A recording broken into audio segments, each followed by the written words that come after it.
go. We are live. Oh, no pressure. This is number 5. Number 5. No pressure. And It's what's easy. it? It's good practice. Yeah. Well, I did. I don't know if you watched any of them, but No. the second guy I did was a stranger off of Facebook. A stranger off of Facebook? I knew him from Facebook. I never met him in real life, but he's always arguing with people. It's like, oh, this guy seems interesting. And you just invited him over for the podcast? Or what is this? Is this a podcast? This is a podcast.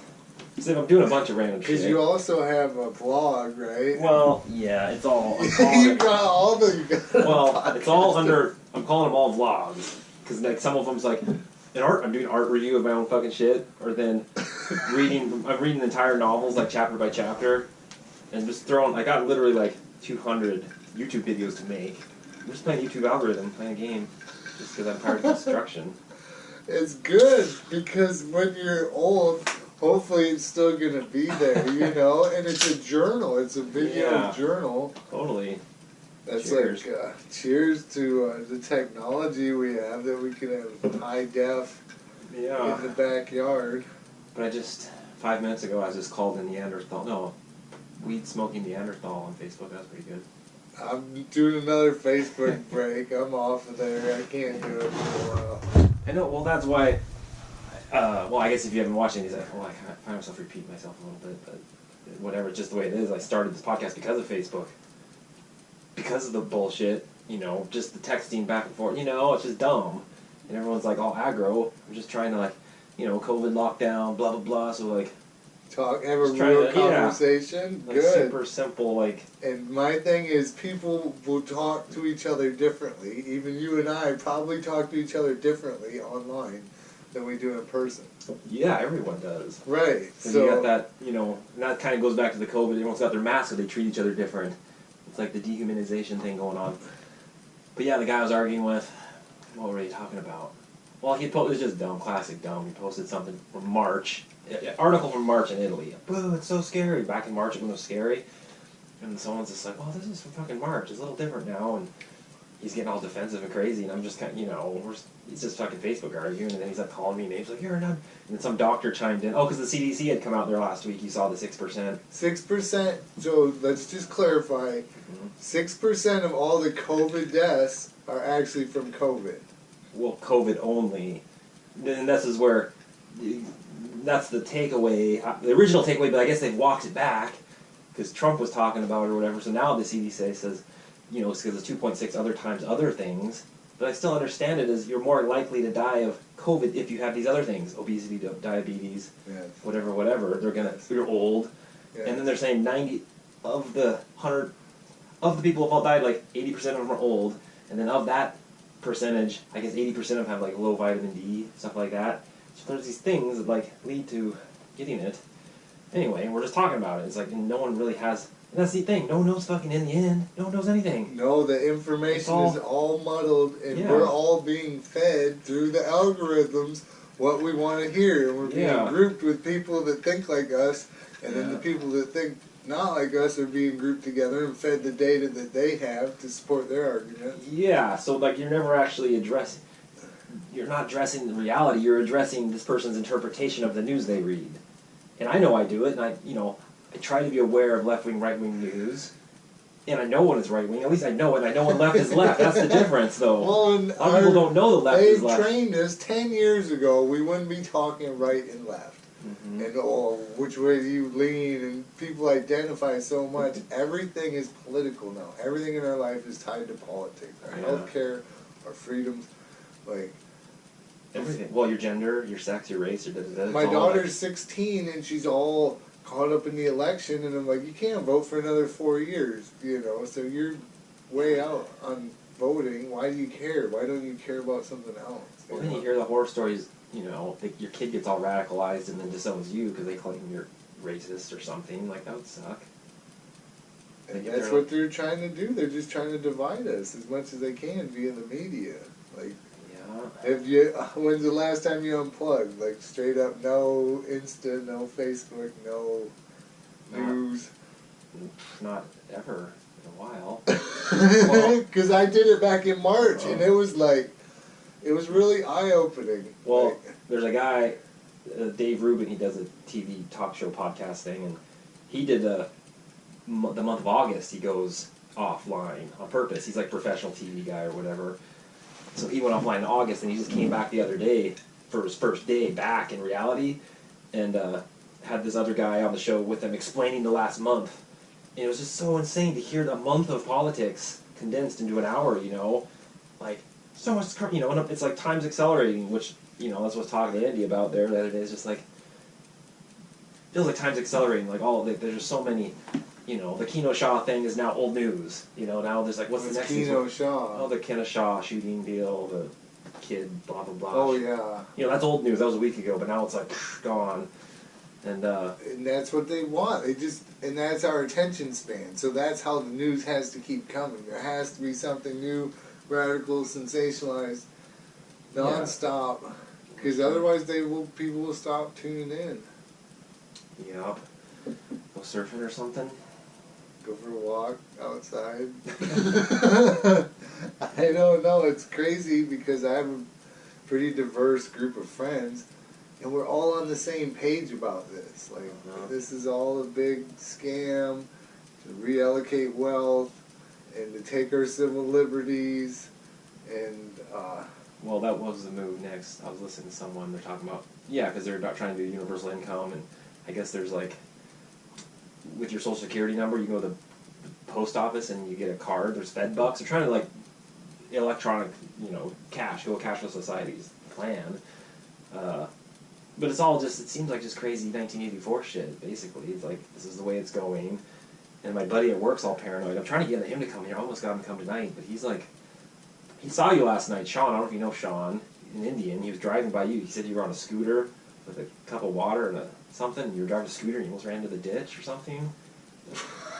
Sounds about right. And he's like, oh, I think he was mad at me. I think I ran him into the road. I'm like, well, I don't know what you guys are doing.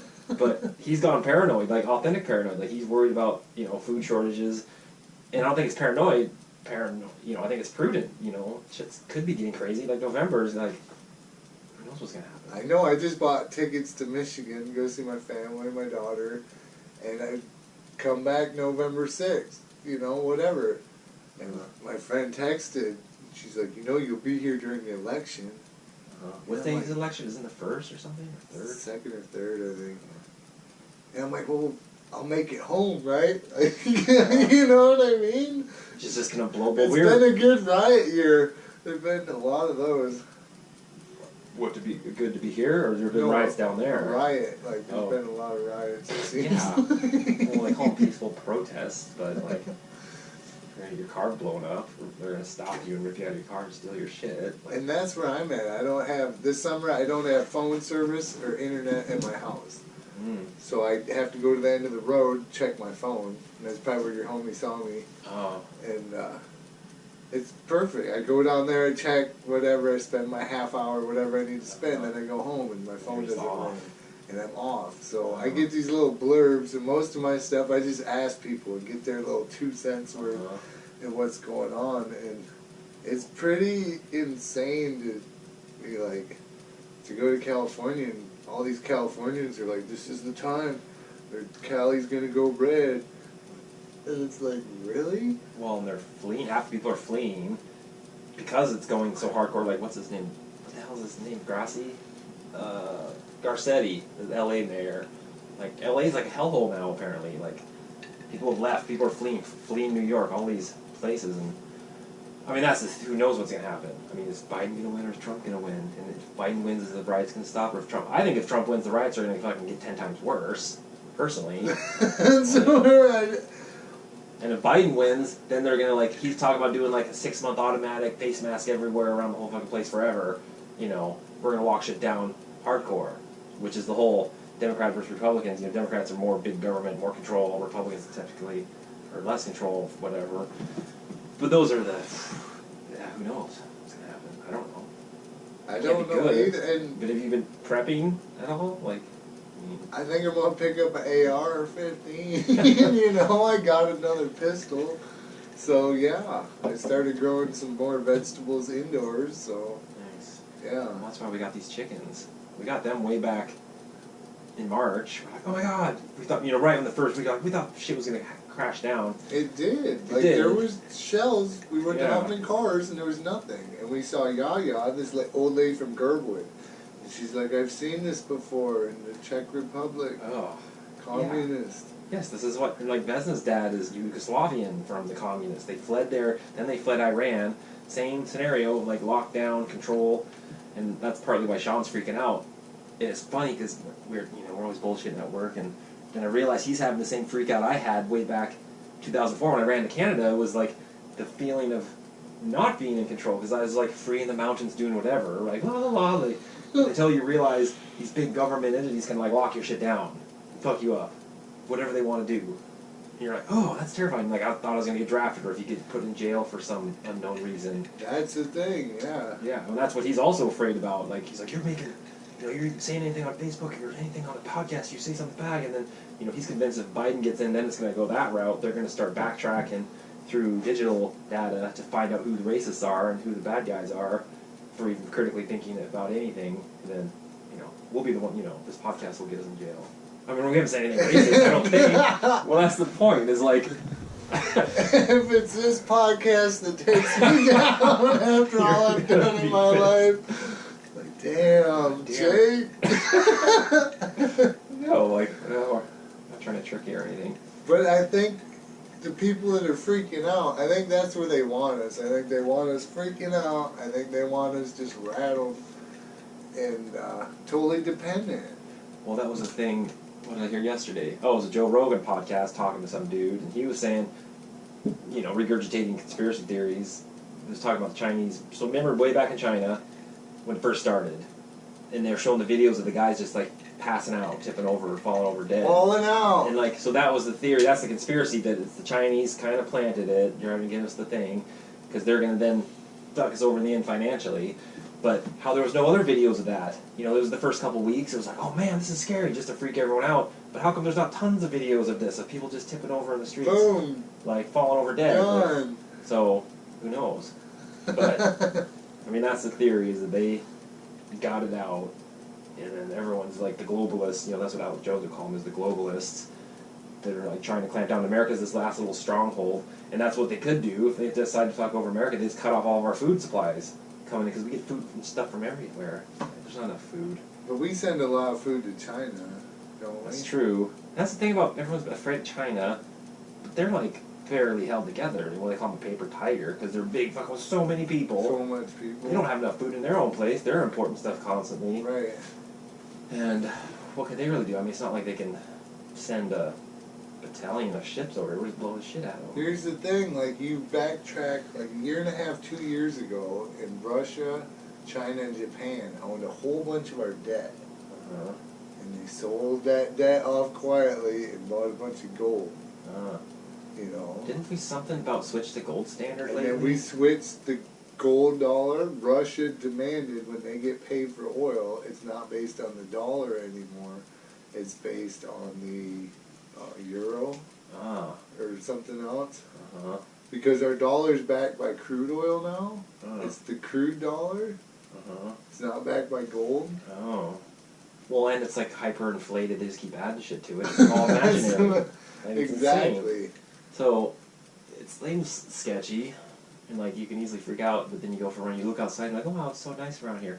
That's what I would think about, is think about back in World War II, or Syria, Syria's all blown to shit right now, but then there's the pictures of it 5 years ago when it was all nice, beautiful, or you think about World War II, these cool Austrian little ski towns, or Italy, wow, look at that awesome little place, skiing in the, but then they fucking blow the shit up. You're it can go from being so nice, Gerber getting shit blown up? I don't think we were talking about this at work as well.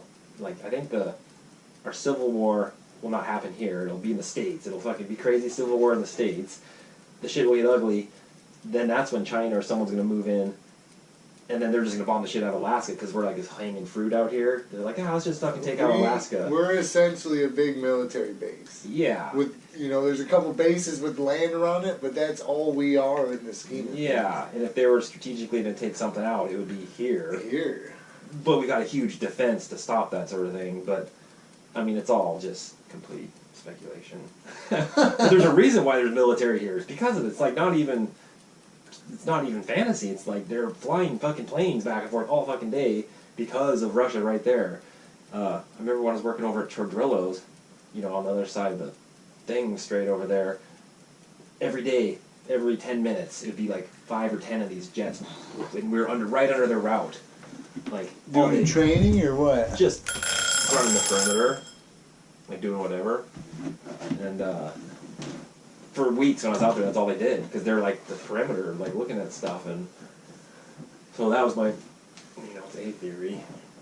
But then, on the other hand, like say imagine China rolls in, half of America would be like, yeah, fuck you, like Trump, if China came in, Trump's like, China's bad, they're trying to kill us, everyone would be like, fuck you, Trump, like, let him in, like, they hate Trump so much, Trump would be like,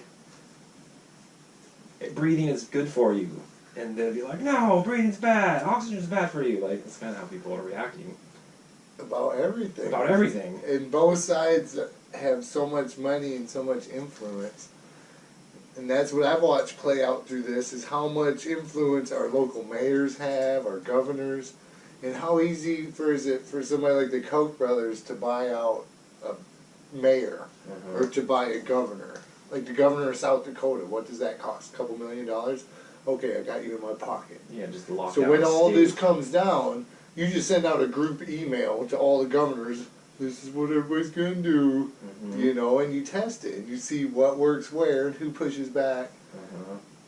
Well, there's no way they're not aware of these things, like, of how to fucking control people, because, I mean, America is pretty free, everyone worries about Patriot Act or whatever, but, we're not China, we're not Korea, we're not Europe, Canada, everything's more locked down. Like, everyone thinks Canada's so free, but they're, like, a step in that direction for, like there are some people, they don't have a constitution, so they don't have freedom of speech, and they'll lock you up for fucking hate speech, like it's an actual thing. Like, here you can say whatever you want, that's the whole thing about America, you can say whatever you want, and, these people are trying to lock it all down, but we're like the last bastion of hope in the world, or we're fucking destroying everyone. But if we're trying to destroy everyone, why does everyone want to move here? That's what I always wonder. Because of Hollywood. It's the movies. We make the movies. We sell California. That's what everybody idolizes. Now everyone's fleeing California. Now they are. Because of the real estate. For a while it was cheaper in Honolulu than it was in Cali. We hear now they're trying to start 2 things in California. Well, 3 things that I thought of was the COVID schools. They're doing it in North Carolina as well. So schools are shut down.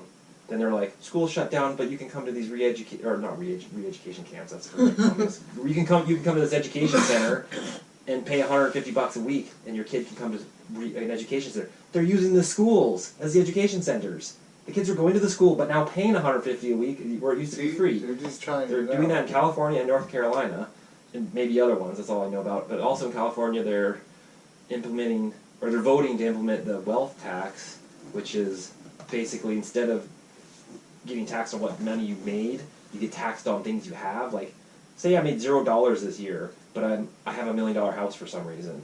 They'll tax you on the $1 million house every year. And there's land tax. That's a different thing. There's like your land tax. It's more now what it's you're worth. Yeah. And then now they can and then apparently you can then leave California, but they'll still chase you on it for 10 years or something crazy. Like, I don't know details on it, but that's sketchy. And what was the other one? They're trying to repeal the not affirmative action. Well, it's like reverse affirmative action. They're trying to, I can't remember the fucking names of it. Yeah, that's why I need research and take notes. I can only freestyle so much. But yeah, they're locking this shit down. That's the point of the story. Locking it down. I mean... You got that, a doobie? Oh, I got several doobies. You got a lighter right there. Right there. Yeah. Well, I was said when this shit hits the fan, I want to be in Alaska. And I've been really glad that I've been here this summer. Yeah. Because we've toyed with Hawaii as an option, but I don't... What's Big Island doing? I haven't. It's weird. I heard Lahaina, Maui is like dead. You know, the front street's dead because tourism. There's no tourism because it's a 2 week. It's a 2 week quarantine to go there, so no one's gonna, in their right mind's gonna go vacation there, which is literally like 90% of their economy. So I'd be real curious. I got a couple friends I've been meaning to call. Be like, what the hell's going on there? Like, there was a pro surfer that got $5,000 ticket last week for exercising in the public park. Oh. Oahu's like locked it down even more. Like you can't be outside or anything. Well, Big Island's same thing, but that's where I'm wondering, like, because we were toying with going over in November because right now it's a 2 week lockdown, but if they've been talking about turning it into a just a COVID test, a negative test before you go. I keep talking about doing it, but I keep bumping it back. It was October 1st, now it's November 1st. What does that do, Jake? You get a test, and then you go on an airplane with 100 other people, and then you're good to go? To me, like, logic-wise, well, they keep saying they're going to do that. Yeah, I don't know either. It's the same as, like, the kids. Or what was the other one I heard? The guy's playing a football game, the kids' football game, for an hour. The kids are playing football, no masks, like, fighting, sweating over, spitting on each other. At the end of the game, they weren't allowed to shake hands, you know, after they had just wrestled around for an hour and a half. And you're not allowed to shake hands at the end of the game. And I think it's like undoing our logic because there's so much going on right now that doesn't follow logic. Yes, it's undoing. I think it's like, well. What about Common Core math? Have you done that? Oh, yeah, that's horrible. Isn't that undoing math? Is. It's unteaching people how to do math.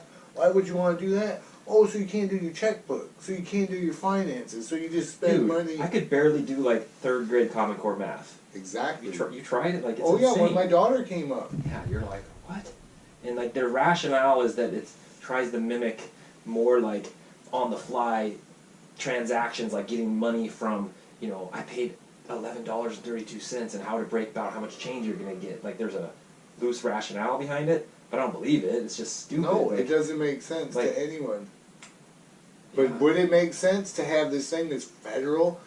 Like, education's supposed to be a states' rights issue in the Constitution. Each state's supposed to handle its own. But Common Core is nationwide. Came in under Obama. Why would they do that? Well, it's just...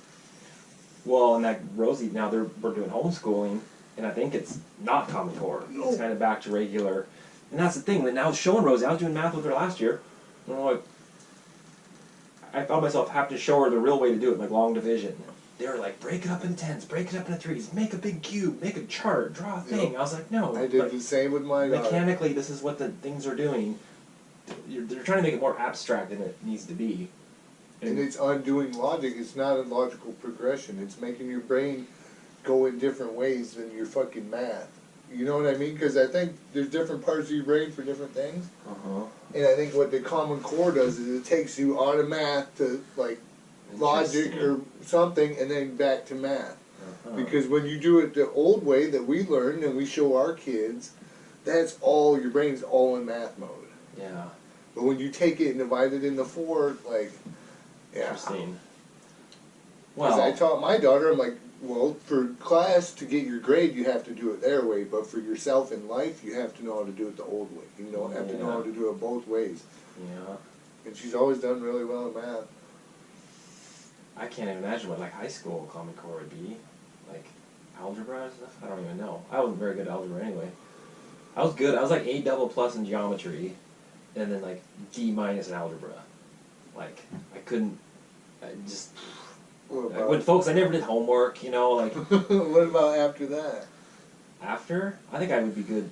I think I could learn algebra now. Trigonometry? No, I barely, you know, I got through high school and did like the minimum to get through high school.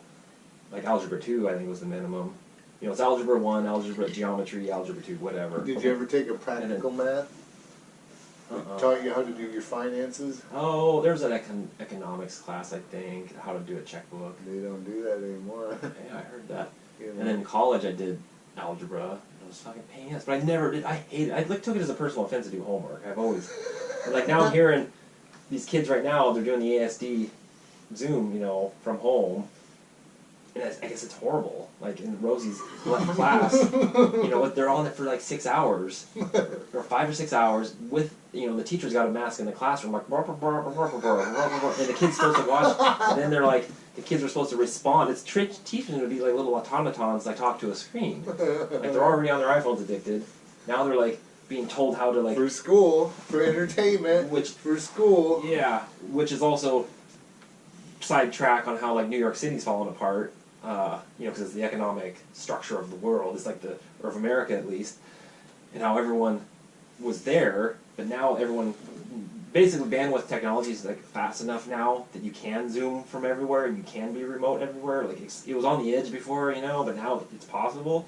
So everyone's realizing there's no reason to be living in New York City when you could just be like wherever. So I think like 30% of New York's left or something insane. Like, and what's going to happen to all the market? All that housing market? What's his all butt's buying it all? De Blasio, the mayor, is buying it all, and then you're going to turn... Yeah, it's insane. Yeah, he said, he's like, I'm just buying it all, and we're going to turn it into low-income housing or whatever. It's going to, like... See, what's his whole deal? Like, our mayor's trying to do the same thing. Buy up things and turn it into low-income housing. Right? Yeah. See, it's a plan, and that's why, like, little people like mayors and governors, who knows where they're getting their orders from?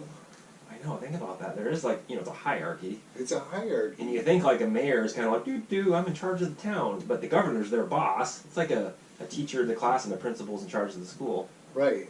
And they're all taking orders. And you look here in Alaska, do we have any really intelligent people? Dan Sullivan, box of rocks. Who's the other guy? Is the Dunleavy? Dunleavy. Who's Sullivan? Is he the mayor? I don't know. He's our senator. Oh, he's the senator. Who's our...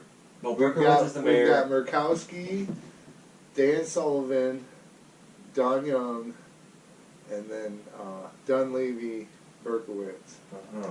People hate Dunleavy because he was... They were all hyped to get him out, and then what happened? He's still in there.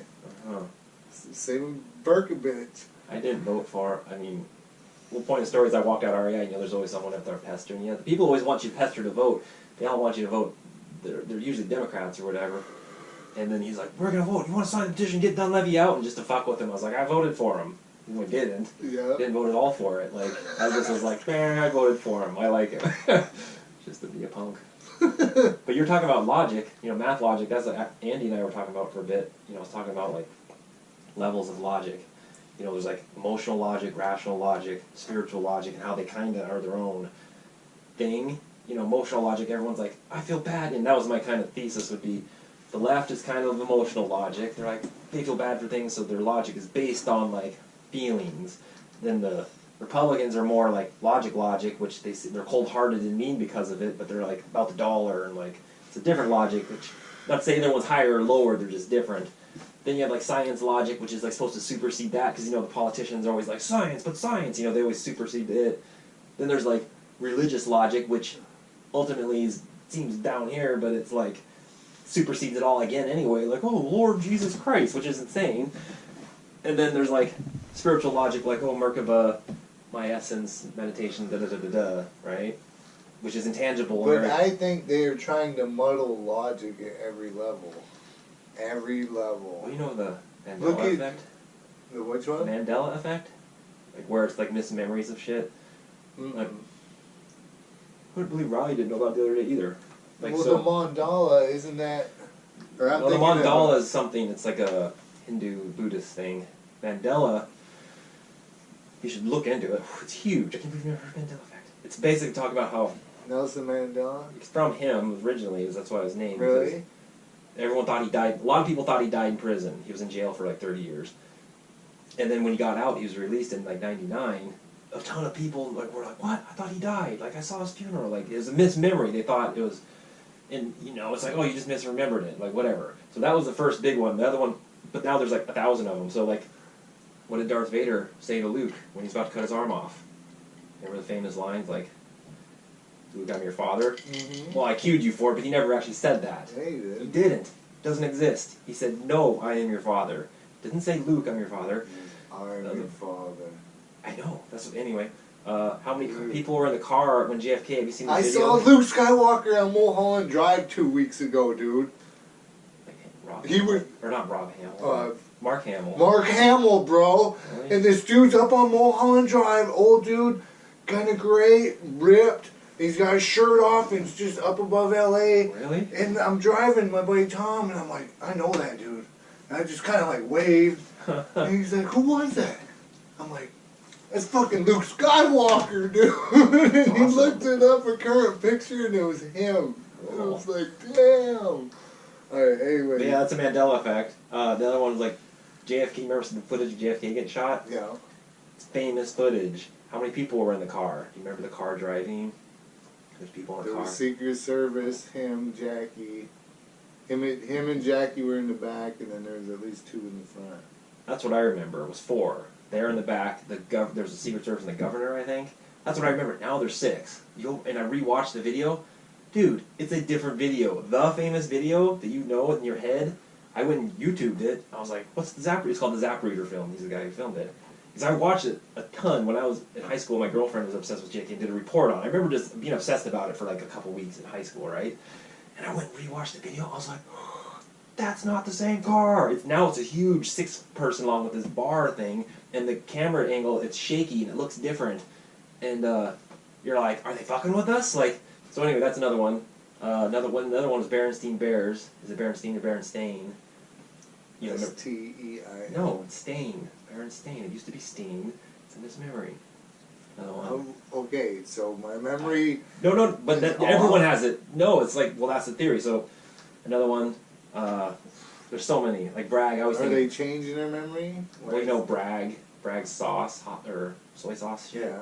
It used to be Bragg's, the apostrophe S, now it's Bragg. Yeah, but products... I know, but they all... The Ford logo. Go look at the Ford logo on a truck, my truck, go look at it. It's different than it used to be. The F used to be an F, and you're like, oh, the Ford logo, yeah. It was like this. And now it's got a curly Q. It's always had the curly Q. Well, they went back... Well, they say it did in 1917, but everyone... So, that's the thing. Some people... I know. Like, you go down the rabbit hole of like, well, this is my memory versus your memory. What about pictures? There's pictures, right? No, but then the pictures are different. Really? So From now and then? Yeah, so like I had the memory of Berenstein Bears, you too, but if you go dig out your book, a Berenstein Bear book, it says A. And you're like, no, it used to be Steen. I was 5 years old, I remember how to say it. I'm like... It was Stan and Jan Bernstein, right? Yeah, it's E-I-N, now it's A-I-N. Anyway, there's lots of little ones, and you can write them off as whatever, but there's thousands of them. I can only think of so many. But YouTube it, it's a huge thing. What is it? So what the is 2 theories, happening? 3 theories, I guess, would be CERN, you know, the Hadron Collider, is like over there in fucking Europe, blasting shit, making black holes, and fucking with the fabric of time. Like, that's like kind of a good theory, which is interesting because CERN's logo, their what is it? Their logo person, what they call mascot, is Krishna the Destroyer. You know, the thing's trying to destroy the Earth with a bunch of arms, and their logo CERN's a C with 3 6s, 666. And another, what 6 is the 6th letter in the Hebrew alphabet, which is W, WWW, 666. Anyway, it goes down that rabbit hole that CERN's fucking doing the shit. Other direction is, there's changes in the Bible, like the Lord's Prayer changed the little words. I never had it memorized, but people had it memorized. Like, that's one of those things you memorize, the Lord's Prayer. I don't know it memorized. There's a couple little versions, though. There could be, yes. But then I guess there's a whole book in there that wasn't out there before. I know, and it goes quickly to like dissolving our logic. The third answer, well, I was still the first answer, CERN. Second answer would be the devil, like biblical, blah, blah, blah, like evil spirits are doing it. Third answer would be concerted effort with like people to change their fucking logos, like all over the place just to confuse the people. I don't know, there's a lot of Bill and Melinda Gates anti-Christ stuff kicking around. What's your take on Bill Gates? It's pretty weird. Oh, what is the meme I heard? I guess it's a good one. Oh, because he's supposed to be doing the vaccine to make the virus. And the meme is, how the hell is Bill Gates going to make a vaccine to get rid of this virus when he can't stop viruses from going on the PCs? Right? It's like a funny Did you see the interview where he's like laughing about people having to take multiple doses? They're like, well, you know, what if we heard that it doesn't always work and some people have to take some doses? He's like, yeah, Some people might have to take multiple doses. Some people might have to take stronger doses. You're just gonna have to do what you gotta do. Like, it was like, how is this computer guy that got rich off of stealing other people's stuff all of a sudden control of our healthcare? When he's got all this Neo Geo. I found out he's the one paying for all the chemtrails. Yeah? Yeah. How's that so? Well, they're trying to slow down climate change 20 to 30 years until we figure out technology to figure it out. So that's why when we have nice days here and the jets fly over and it gets all hazy, like the day before the storm, did you see that day? Yeah. They sprayed us so hard that, like, sunset, you couldn't even see the sun by Anchorage. It was all the weird color. Yeah. And he's the one funding that. Because I was wondering, I'm like, who's paying all this? Oh, that was the other theory on the vaccine and the 5G. That was way back when this first came out, was that because right when people went on lockdown, they started rolling out the 5G towers. Like Wuhan went 5G that week or whatever. Like locked it down, they turned on all the 5G towers, everyone fucking got sick. That was the theory, was that you're going to get the vaccine that has nanoparticles in it, they turn on the 5G, and it's going to fucking like be able to fucking communicate, or you'll be tracked. Yeah. You'll be tracked basically as soon as you take the vaccine, because 5G is reading it. Or doing whatever, or causing the symptoms. Well, when you got whole countries outlawing 5G, there's something up. Australia, New Zealand outlawed it. Well, I watched a freaky video that was very informative. You know, there's so many fucking videos on YouTube. They're insane. Like, you can get the ones that are like, they're seem sketchy, but you're like, this isn't. I want to hear this information. It's weird. Or some seem real glitzy and not. But anyway, this one, the gist of the 5G connection was that the 5G runs at a frequency of 60 Hz, whatever megahertz, hertz, and then at that frequency, it fucking interacts badly with oxygen in terms of how humans need oxygen. So humans, you breathe oxygen 17%, 11%, whatever it is. The 60 hertz fucks with the oxygen. I don't know the details, but that's the gist of it. On the molecular level, though it seals, that's what it is. It like fucks them up. So when you breathe them, you're not getting oxygen. So that's why the symptoms of COVID are like pulmonary fuck up, whatever. But then you say, well, people's livers are dying, this and that, like, another just conspiracy. My friend down in Orange County had an aunt that was on life support for a month, and they decided to pull the plug. Well, then, reason of death, COVID. And his family's like, no. Really? She was brain dead for a month. She died of natural causes, you know. Did she have COVID technically? They said she tested positive for it. Oh, wow. So there was that old movie how they get $12,000 per person. Doctors get $12,000 per COVID death. Oh yeah. Was that the 2 doctors that got shut down? Remember those 2 guys came out and were like blah blah, and everyone's like boo on you, like. Anyway, and then the other one, I posted it. It was the talk about the 6% from the CDC. It came from them. They're fucking government people. And then they've now walked it back to meaning, that was misinterpreted, blah, blah, blah, because they don't want people to get hopeful, I guess. But the guy, J.P. Sears, he's the awakened yogi dude, he did a, like, satire spoof on it. And, like, dude, it's, like, spot on. Like, he's always been, that guy's fucking pretty observant in his satire. And it got banned. Boom, can't watch it anymore. And you're like, what? The second something gets banned, leads me to think it might be true. It's like kind of like a formula. The way we're censored, the way all of our information goes through Facebook, and then every other app says, buy Facebook, buy Facebook. Oh, yeah. So you guys own everything, so everything we say and do is being watched. Yeah, it is insane. I mean, where's my phone? It's probably listening. It's inside right now. Oh, it's totally listening. Like, I've got friends who's... The Instagram ads pop up instantly. That's what I was just going to say, because the guy did the test on the... He's like, I'm going to test and see if this thing's listening to me. And basically, he just started talking about dog toys, or dog food and dog toys. Like, I want some dog food, I need some dog toys. Boom, an hour later, 6 hours later, his phone's filling up with fucking dog toy ads. I had it happen to me hardcore the other day. What the hell was it about? It was at work. Oh my god, it was something where, like, it kind of freaked me out because I'd heard it. I think it... dude... I don't know if it was on the other phone. I don't even remember what the subject was. But it was a hardcore thing where I saw the ad. I can't remember what the goddamn subject was. But I kind of got spooked by it because I think I had just thought it. That was the problem. I remember thinking about something hard. Then I boom saw it on my phone. I'm like, what? Like, Then I was trying to recollect if I had talked about it or said something about it. I can't remember. Well, this was Steve Jobs' dream, right? That it was all seamless, that you could just have everything one click away. Well, back to debating on where to be. I mean, my 3 options were like here, Smithers, and Hawaii. Technically, I think Smithers would be better than here. If Smithers is like a small, it's off far from any big cities. It's northern BC, kind of just buttfuck nowhere. And then it's rumored that the royal family has like 500 acres in that area for like that's their bug out zone.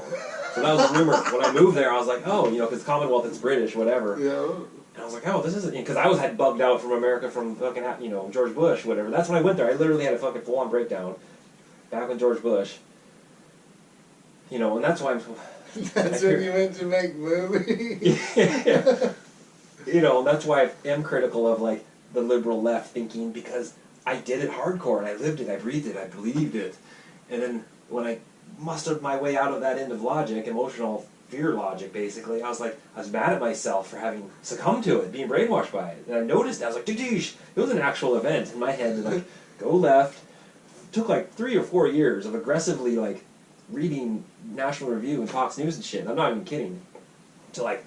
And I started reading to get mad. That's what it was. I would go to National Review and get mad. Like, oh, you fuckers, I can't believe they want to do this. You know, I couldn't. It made me mad for like a year. I'm not even kidding. Because I was purposely trying to read both sides. I kept getting mad, and then I was like, oh, that kind of made sense. Like, oh, that makes like, oh my god. And then I had an epiphany. I call it the second woke. You know, woke goes. You know, woke. 99% of the time is like liberal left, whatever. I think I went second woke, and I went back right. And I was like, oh my god, like, you fucking idiots. But then I recognized it as I was way right. That wasn't like racist trying to go lynching or anything, or like, come to God, but it was just a hard logic, devoid of emotion. Like, oh, you know, we should be bombing this country because we do need the oil, because we do have fucking, you know, right? Like, rationalizing why you should bomb a country for their oil. I'm not saying, like, I'm going to go do it, but I could do it at the time. Yeah. It's an exercise in logic, is my point. I'm starting to yell. See, this is why we do these things. So, my point is, I caught it, and boom, brought it back to zero. It was in the middle. I was like, whew, like, that was scary, because I went that way. My buddy in the Valley puts it pretty good. He's like, it's all misinformation coming from both sides. Everybody's telling their story, trying to throw you around. And the truth's out there somewhere, and you just kind of got to well, Tom Mace made a good analogy, because he was talking about reading left or right. Then he's like, well, if you get all your information, you know, from over here, what's in the middle? Is it just a hollow donut sort of thing? Like, more of a joke on if you get the extreme of each end. But, I mean, that was part of it. Why, back to my starting this podcast, or, you know, I fucking like arguing people on Facebook, but they think I'm an asshole Trump supporter, but I'm not. I just make fun of the logic. I've never seen our country so polarized that your political right or left. Oh, you're left, I'm right. Like, who cares? Since when do we all identify so hard at being a politician? And why can't we come up with no other parties? Like, I voted Libertarian the last how many? I'm probably going to vote Libertarian again. Well, because, like, I like their party and what it stands for, you know?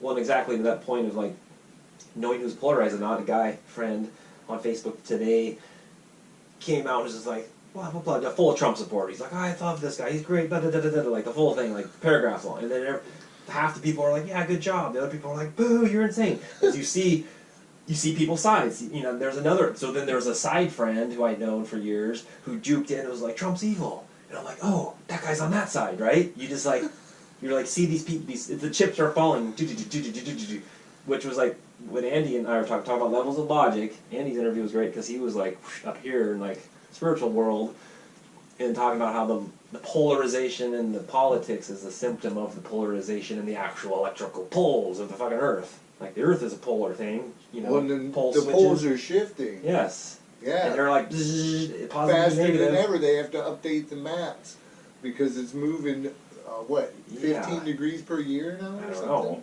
Yeah, in the last few years. Yes, in the last like 5 years, and the elders were claiming it. Like 5 years ago, a couple of elders, and they're like, the sun's coming up different, you know.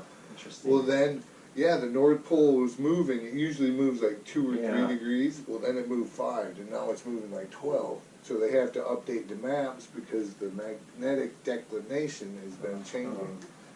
Well, and that's a known thing. Right. So that was his, you know, it's a rough theory that, because we are electrical creatures, our nervous system are like, it's all running on that. And we're all tuned into this, and what I've heard about 5G is they can beam you with happiness. sadness, hunger, you know, because it's tuned into your frequency. Next time you go to Anchorage, look at the towers. The old cell phone towers are skinny and long, are way up in the sky. Most of them are like 60, 90 feet up. All the new towers are super low. Clark Elementary over on the east side, I think there's one on the roof, you know, and a lot of them are the 5G. They're like huge bricks, and there's twice as many cables coming out of the bottom.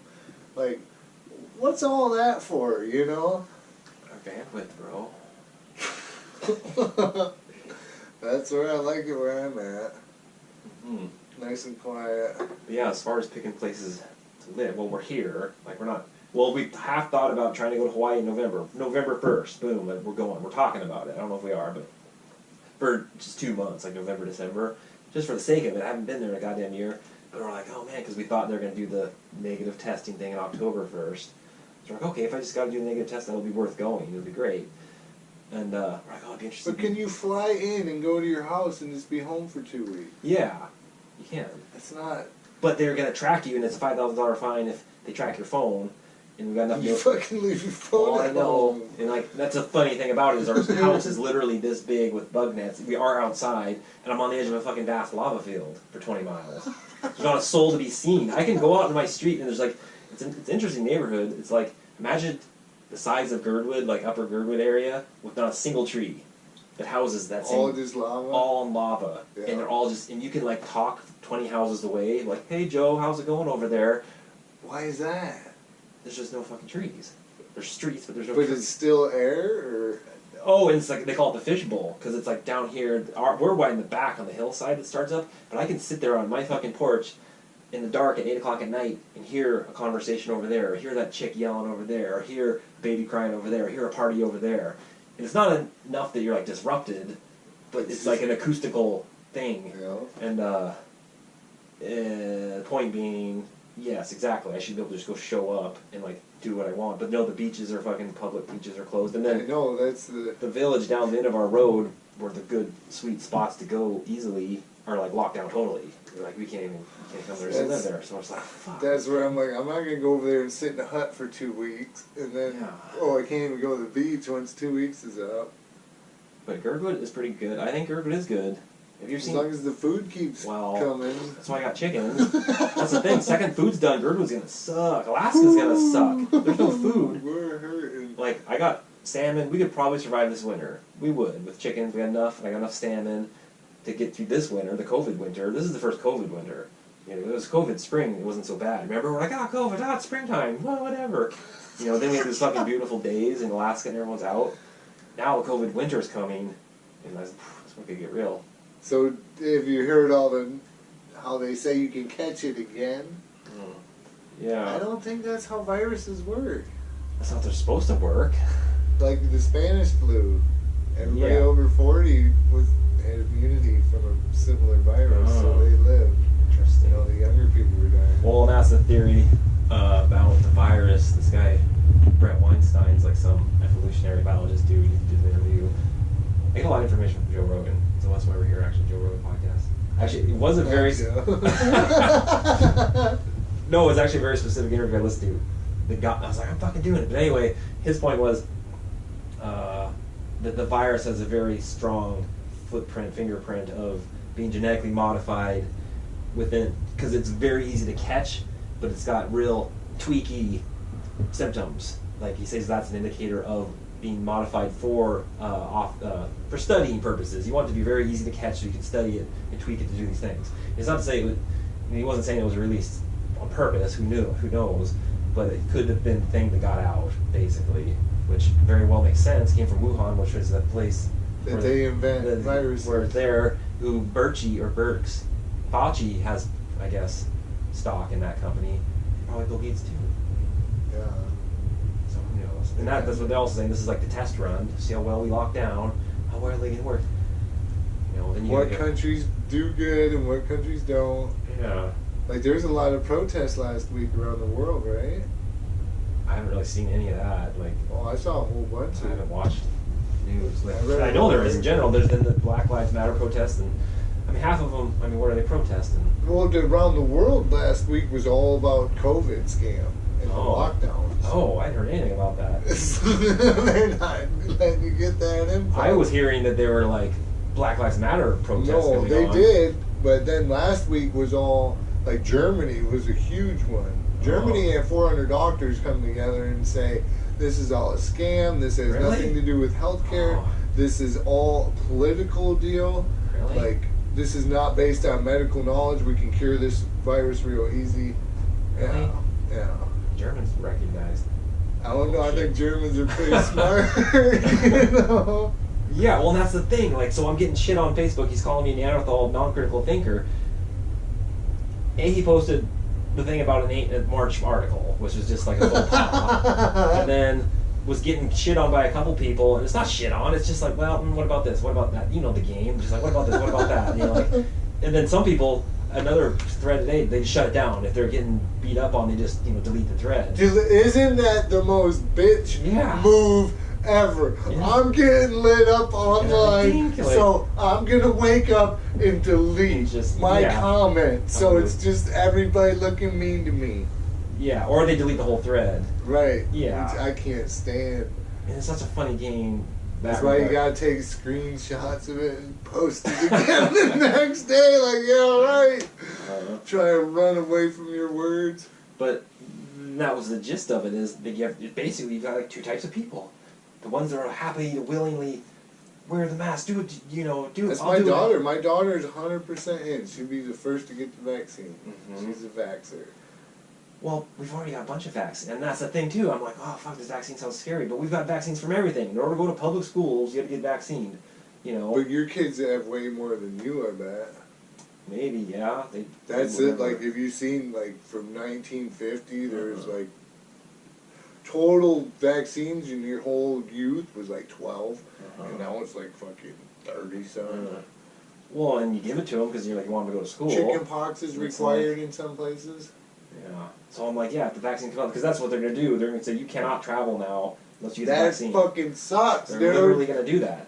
And then half the people will be so happy, the other half are going to be so mad. Why can't we have, like, you should have your antibodies card, because you had it back. I was wondering that, like... And that we don't hear anything about that. If you had an antibody card, no, I had it in January, no, I'm good. You shouldn't have to wear a mask because you couldn't contaminate anybody. You should be able to travel anywhere you want. No, I'm good. I got my antibodies. I can go back to work. A lot of people have it by now. Exactly. Why don't we hear anything about that? Because if you had antibodies, you don't need a vaccine. That's why you don't hear any of that. You can do whatever. You could do whatever. You were free, and you would be safe to everyone else. No, I got my antibodies. I'm good. Yeah. You'd be okay. They already had it. I could be a teacher. Like I can be a person that does this thing. Miss Smith had it last spring, so she's good to teach this year. She doesn't have to worry about it. Yeah, they tell them that, and everyone knows, and they're like, bam. No, there should be more information on who has it. Bam. Yeah. And that's the deal. They control the narrative. Yeah. And then we're like, oh, I read this and I read this. And you're a dumb hippie and you're fucking... You're a dumb hippie. For me, it's entertainment. I will put up shit online sometimes. I know it's total bullshit just to see what people say. That's a troll. That's what trolls are. What? Being a troll. I thought a troll was when you're always commenting. Oh, it's got both. It's a mixture. Troll, it's like basically, it's a funny insult, I think. I think being a troll is a fucking art. A, it's an art to get reactions. B, it's an art to know the reactions you're going to get. C, you got to know, and it depends on the content, but politically, you got to know the arguments. I could troll someone, like the dude who posted, like, I love Trump. You know that people are going to hate you, so you're trolling them. You're only trolling if you're doing it for fake. That's the kind of the thing. All right. If you were to say, I love Trump, and pretend you like it, you're trolling. You were trolling when you posted that you had the COVID. My COVID, that was so good. That was a troll. That was one of my best April Fools of my whole life. That was pretty good. Sorry. And what sunk that joke so good is that's when I went offline. Yeah. You're like, I'm going to go off and die in the woods. all dramatic. And I believed you. Everyone believed you. Everybody. And then I thought I had COVID like a week later because you just come and gave me that TV. And I actually was sick. And I was like, oh, I got it from Pete. That's how that happens. For like a good 24 hours. I literally was like, okay, I got it from Pete, everyone, like, so. So good. There's still people that are pissed at me about that. They're like, you can't do that shit in a pandemic. I'm like, what do you think you're watching every night on the news? It's a fucking total bullshit information. Like, yes, I can entertain myself. I was rolling, my phone. That's the whole thing about free speech. Like, they claim that's why shit like that gets shut down. The dude, the satire, J.P. Sears, is getting shut down. Even though it's comedy, he's speaking truth to it. It's still fucking just words. It's comedy. It's comedy and words. They're censoring our comedy. They're censoring all the fun things that we do. Our basketball games, baseball games, all the things we do to go see our friends. They're saying, no, you can't do that. And we're like, oh, okay. Yeah. I won't. I'll sit at home in front of the screen. But they're like censoring it. Like, what? I can't go fucking see a joke and take a joke and make a thought for myself if it's a joke or not. They're like, there, I'm gonna go. Like, oh, and they've been engineering that for a long time. The whole overly politically correct, making us overly sensitive, that's been 30 years in the making. yeah. So that we can't raise our voice at someone or tell someone, I don't like your shoes. You know, that's a hate speech. Yeah, that's why you got riots in the street. These are the people who are rioting. They've been offended so much by Trump, who's offensive. They're responding. And it's like, think about the combo of like, COVID came. Then, remember the first protesters? Remember them? They were like, we want to go back to work. Remember how evil they were? The media was like, those guys are so evil. They're Nazis. Like, they weren't violently doing anything. People were just like, we want to go back to work, please. It was like a month into it, remember? It was a big deal. On the news, it was a big deal. Then, they're like, lockdown, no one can be out, you guys are bad. Then a month later, boom, the real riots start. And then that's when the CDC declared racism was a disease worse than COVID. Therefore, the riots were justified. Like, you're not allowed to go to a baseball game, not allowed to do anything, but they're all Democratic governors and politicians who are letting it happen, wanting it to happen because they hate Trump so much. They're like, and who's pulling the strings for them? The guys, them super rich dudes. Chinese and fucking Soros and whoever else. Exactly. Who? All them people that hate Trump. They all hate Trump because they've all got connections to China. Trump's trying to shut down China. Yes, that's what's going on. That's why they hate Trump. They control the media to tell the people to hate Trump. Therefore, the people hate Trump. And that's where, like, when they have riots and there's pallets of bricks set out.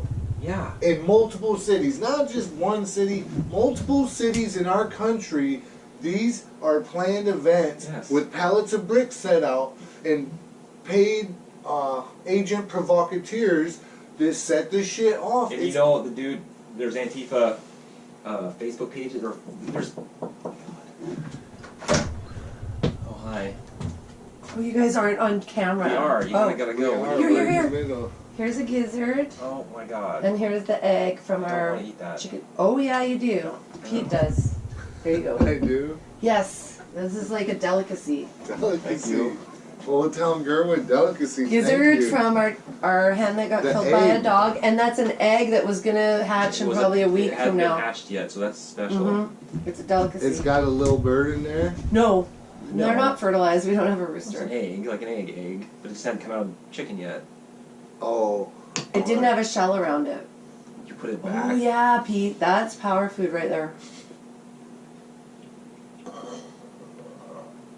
Been a long time. Since you've had power food or gizzard? Gizzard. Alright, I was a little of a rant. I heard you, and I thought maybe you needed a break. Antifa, pallets, oh, yeah, good. pallets. Alright, go. See, and they're providing us with this vocabulary. Did you eat both those? Yes. Thank you. I was hungry. Thank you. One more. You can eat the rest too, quinoa and whatever. Okay, thank you. I will. We're just figuring out everything out here. Are ya? If people would just watch this podcast, Alright, bye. it would be a better place.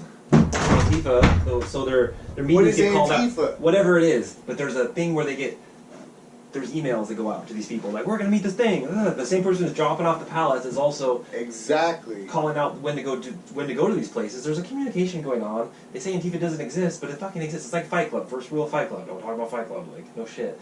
Anyway, a dude did a research on, like, he started chasing, like, following the electrical footprints of, like, where these things were coming from. They're all coming from fucking China. Or not China, Russia.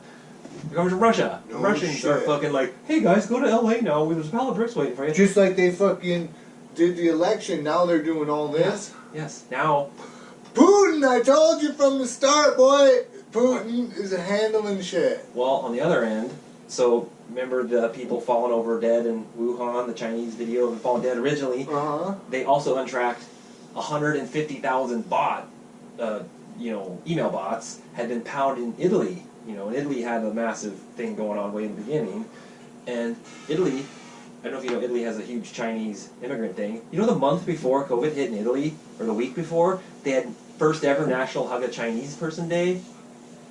What? Yeah, it was like, hug a Chinese, to welcome him. It's like a solidarity thing. So like, welcome, hi Chinese person, welcome to Italy. The month before COVID. Yeah. So they hug a Chinese person. Hug a Chinese person. And then they uncovered these bots had been pounding them with all the imagery coming out of China and blah blah blah. So yeah, America's under attack electronically, and people are like, fucking half the people are cheering for it.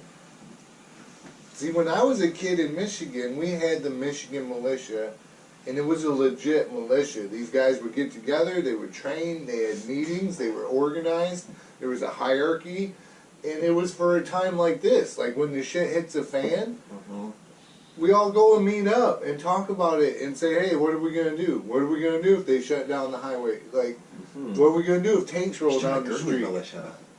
Yeah. That'd be pretty cool. Well, when Timothy McVeigh blew up the federal building in Oklahoma City, he was linked to the Michigan militia, and then the FBI got into him as a terrorist group. Liberals don't like militias. Because the liberals are on side, so get this, there's Canada and America, Britain, Old World, North America.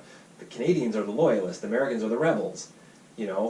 The armed revolution was like, fuck you, Britain, we're our own thing. The Canadians, their history is Do you know how they got their independence? Who? Canada. They're not. They're part of Britain, the Commonwealth. They're their own country, though. But they got the Queen on their money.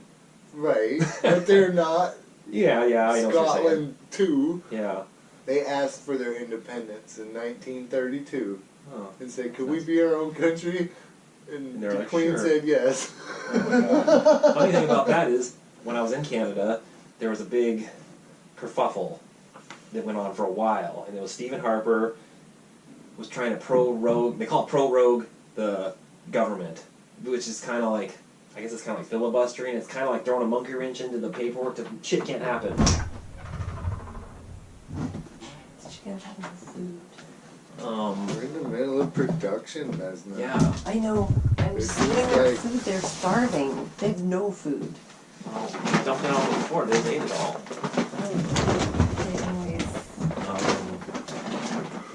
Since we're talking about the Queen, yeah, there we go. Queen rolls. that is segue. She stepped down, correct? The Queen has stepped down. Oh, I don't know right now. I think the Queen stepped down because of all the pedophile. Oh. Let's talk about Epstein, meow. We'll backtrack on that subject before I was distracted by that queen. Was that, they was going to prorogue the government. He was they're arguing about something. I don't remember what it was, but it was a big deal for like 3 months on the radio. Stephen Harper was kind of like Trump. They hated him. They really hated him. Blah, blah, blah, he's doing this thing. And then finally, it came to this big epic inquisition. What's going to happen? Finally, the queen is like, she sent over the fucking Lord Governor, or the Governor General, which is her, go-to guy. He came over and said, you will do this thing. And they all went, oh, okay, boom, done. He just rolled in. Dude, that blew my mind. Because I was in Canada for 5 years at this point. And, and they just pander to the Queen like that? Wasn't pandering, she's the boss. She just How, she's not the boss, though. But she still is. She's a figurehead. She's a figurehead, but there's Britain royalty. There's Britain, the Commonwealth. Because there's Canada, Australia, New Zealand, Singapore maybe, not Singapore. Hong Kong used to be part of it. And she's still in charge of it. that? Yeah, and I don't know. I just saw that happen. The Lord Governor came over. How does that play out with her authority in the country? She's the boss because she just came over and told them what to do, and it blew my mind. Because it was in the news every fucking day for 3 months. Gone the next day, never talked about it again. It was like it never happened. Why do they love her so much? Why do people the Queen? So my point is that there was Canada and America, fuck you old world Britain control. Yeah. Old world control, old world money. Mm-hmm. America was like, fuck you dad, I'm moving out of the basement, Canada's like, I'm gonna fucking live in the basement, I love it here. And that's America. Right. The rest of the world is various degrees of more totalitarian states than we are. like to various degrees. Because you go out and think of all of Asia, Asia, Japan. Japan. You think that's still true? Well, think about Japan. Japan's great. It's nice, but it's fucking lockdown. You can't fucking do shit there. They're all fucking like crazy lockdown. You can't do anything. I'm not saying you can't do anything. You see what I'm saying though? It's like America's this last little thing, and they're trying to get us, and it's coming down to this election. That's what the thing the other day. This is the last normal election that we'll have. It's not even normal. They're trying to do the mail-in voting shit, which turned out there's a bunch of fraud going on just yesterday. That's why they're pushing for mail-in voting, the Democrats, because that's the one thing they know they're going to lose huge to Trump. Is the problem because the people don't like riots for various reasons, and they watch their shenanigans from the impeachment. I can't believe we're so far from the election, and everybody's like, Trump's got it. Well, they watched 3 years of the Russian gate bullshit hoax, which is a hoax now. What do you mean it's a hoax? It was a hoax from day one, and then. So Trump didn't pay Putin to get elected. No. Russia did not manipulate the shit. They manipulated it, but he wasn't part of it. No collusion. That's where Mueller. That's right where it came down. That's Mueller's fucking ruling. I'm not making it up. It was like, yes, Russia fucked with our scene, but Trump didn't have anything to do with it. I thought Donnie Jr. there was fucking No, that's why shit. everyone keeps repeating it as if it's truth, and it wasn't truth. Same thing with the impeachment. It was the next thing. They're like, we couldn't get him on that. They did the next thing. Keep in mind that Democrats are basically doing everything they're accusing Trump of doing. Hold on. Russia fucked with the election. Yes, but it wasn't within, Trump wasn't saying part of it. He was just by here. ruling. But you're telling me that he didn't pay to get elected? Yeah, it's common knowledge now. If you go... Right. Yeah, so, second point, impeachment. They're coming out, remember Schiff, the impeachment? He talked to Ukraine. He gave him some money, $1 billion. Remember? So, it reminds you what it was. The impeachment was Trump was going to give Ukraine $1 billion in military aid and stuff to fortify their fucking border against Russia. And the quote, pre-quote quote was like, hey, fire that dude, or no, investigate this guy because he's Biden's son, and we're going to get dirt on him so that he fucking gets Biden not elected or whatever. Saying that was happening 4 years before the election was even going to happen. Assuming Biden wouldn't even be the fucking nominee, which was a huge stretch. Anyway, and that all came down to Sondland's assumption. Like, Sondland was a fucking aide or whatever, and he assumed that it meant this thing and blah, blah, blah, blah. Point of the story is, they didn't get him on impeachment because they never came with fucking... And Biden is the one who did the pro quid quo. They got video of him. You ever seen that video? He's literally sitting there as the vice president saying, yeah, we're not going to give him $1 billion to Shokin because Shokin was the guy who was investigating his son.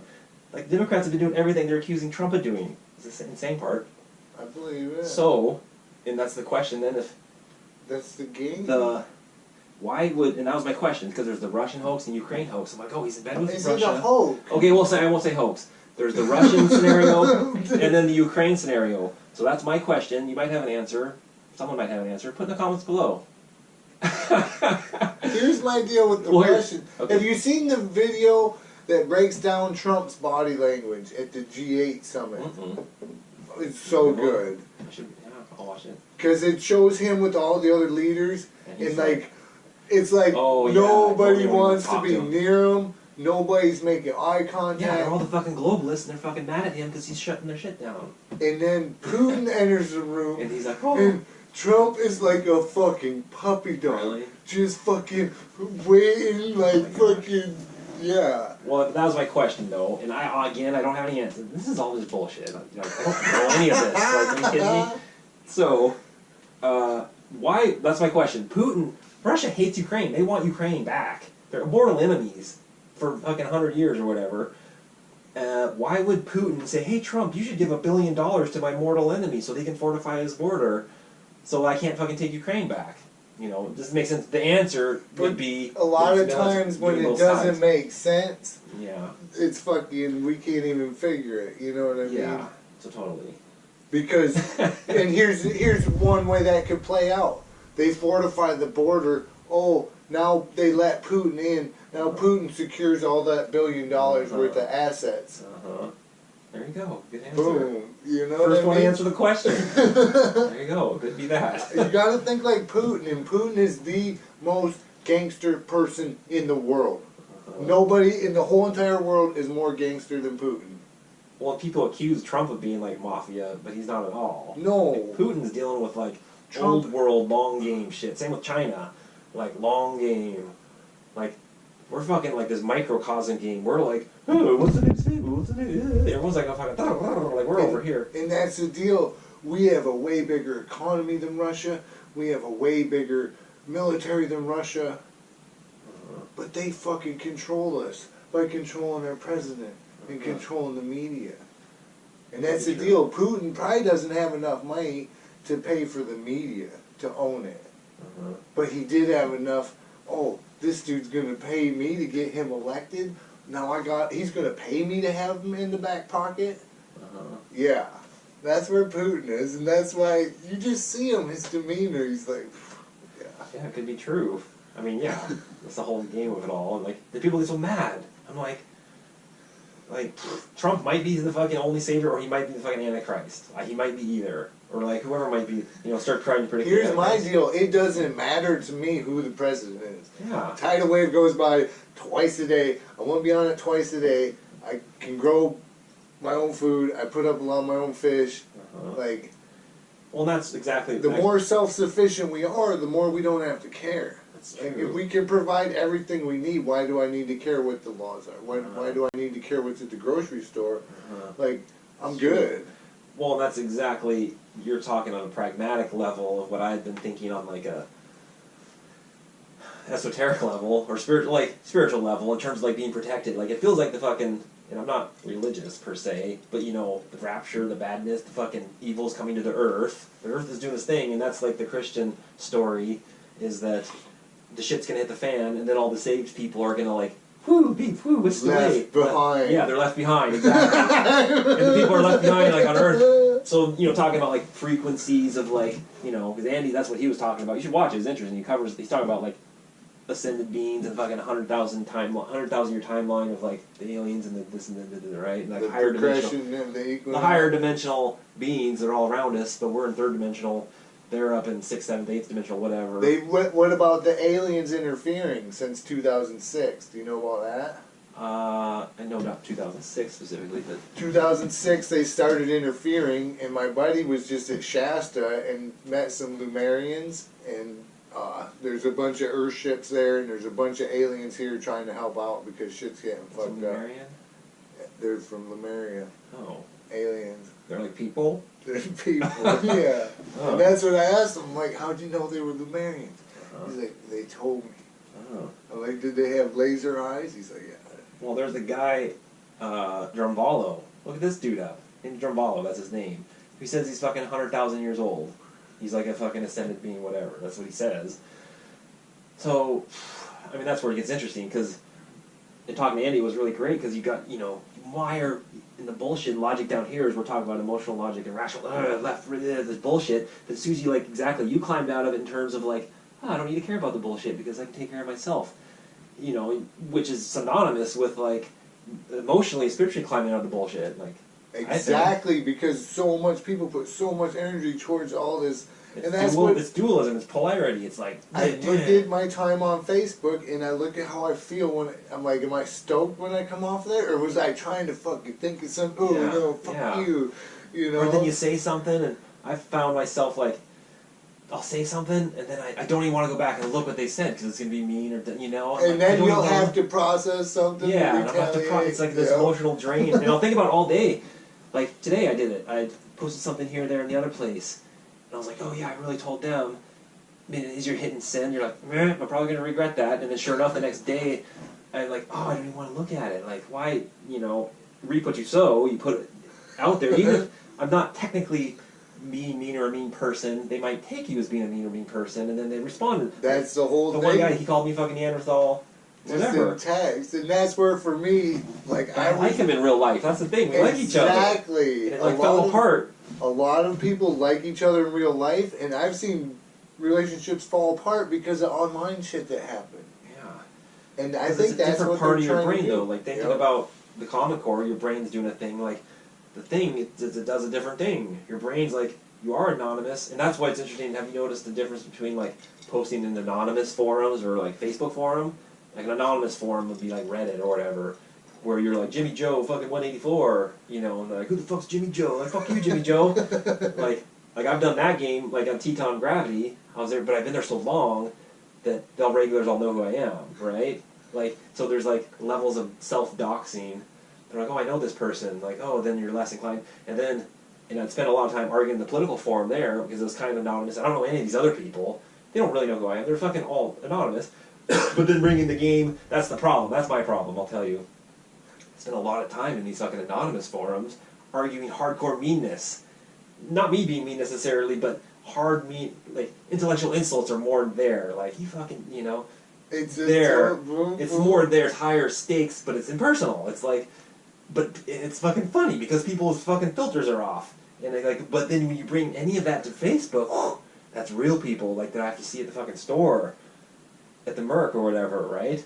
And it's hard to tone it down, there's two different levels. See, and for me, I don't tone it down. I talk all kinds of shit online. I mean, I talk a lot of shit in real life too, but and it's like, no, it's online. It's not real life. Like, it is on real life now. It's not for me. That's not my real life. It's that my online persona. Mm-hmm. Like, this is real life, you and me. Mm-hmm. When it goes on there, then it's online world. Well, and I agree, but a lot of people don't agree, or they don't even know to not agree. They don't even know, but they're just in it. And the thing is, 100 people can watch this podcast, and they're gonna have 100 different takes. Or like 30. You just wait. It's like, oh, I'm playing long game. Long game. That's what I tell people. 10-year program, like, and that's the whole point of talking about YouTube is I like editing. I like being creative, and like that. This podcast specifically was like I was intellectually not being very stimulated doing goddamn construction. Construction is like 8th grade geometry. That's all it is. Oh, how long is this piece to that piece? Is it square to that piece to that piece? Is this level of that ground over there? Is this plumb? Right? Any of it. It might be high tech, like, ooh, look at this buff finish. Look at this little thing. Well, once you do it long enough and you have the muscle memory, your brain can just fucking tune out. Yeah, like I'll tune out and I realize I feel dumb at work. You can make it complicated by doing a bigger project or running people, but then it's not construction, it's people management, which is a whole other thing. But yeah, anyway, there was to why I started the YouTube channel, because me and Bez actually had one going for a while. Like, we've had one for since 2006, way long ago. If I knew what I was doing, I've been on it for fucking ever. Like, how to posting videos with intention of working the views to get monetized. It's like versus just putting it out there. Those are two different endeavors. Yeah. And if I'd been on it from is that yours? Oh, that's yours dying. That's mine. Let's see what this one's doing. What was it, like 73%? I'm at 14.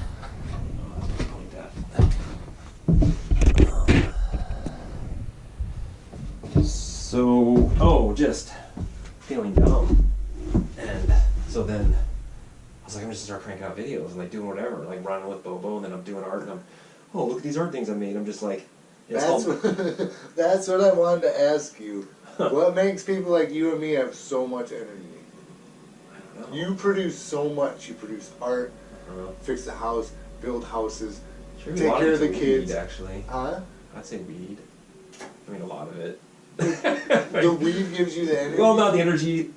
I was talking about this at work today, actually. Like, it unleashes creativity. Like, I wasn't saying I'm not creative before, or not ambitious or energetic, but like, if I don't smoke for a week or a day or whatever, a week, you can get drawn into thoughts, and I'll find myself repeat thought. Like, I'll find myself in a mental rut, for good or bad or whatever, and then I'll smoke and I'm like, whoop, and it's like the analogy of living in the streets, walking around the streets, I know Gerben, I know the streets, but to go up 100 feet, and you're like, oh, wow, there's the arm, there's oh, look, there's the town, whatever, getting high. Yeah. That's my general take on it. But energy, healthy and exercise. No, but you write novels, you produce art, you produce so much content, so much things. And for me, I constantly going, there's a lot of people that just don't have as much energy, and that's what I wonder. It's I don't know. People are fucking lazy? I don't know. Exactly. And is it that they choose to be lazy? Is it that us doing so much has become habit? Or we're just the weirdos doing so much. It's kind of what I think. Or they're not lazy, we're just exceptionally, busy. But you have ADD, maybe? Yeah, I got all of them. I got all of them.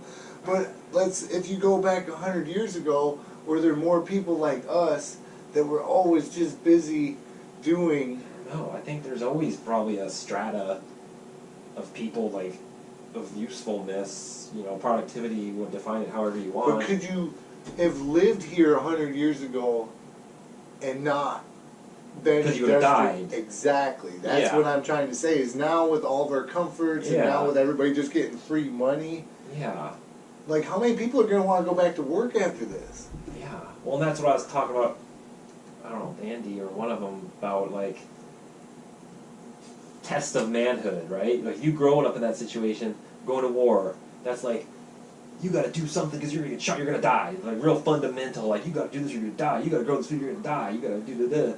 Like, we're here, we don't have it, so we found it in the mountains, you found it in the Vortide, you found the challenge and the risk. You create the risk, it's the created fucking frivolous risk, and that's where I've become not critical of it, because I had to run through its process, of like, I was 16, I was like, I'm gonna climb every mountain forever, and then I did it, I'm gonna do it, and I did everything I said I was gonna do, basically, with no regrets in that regard.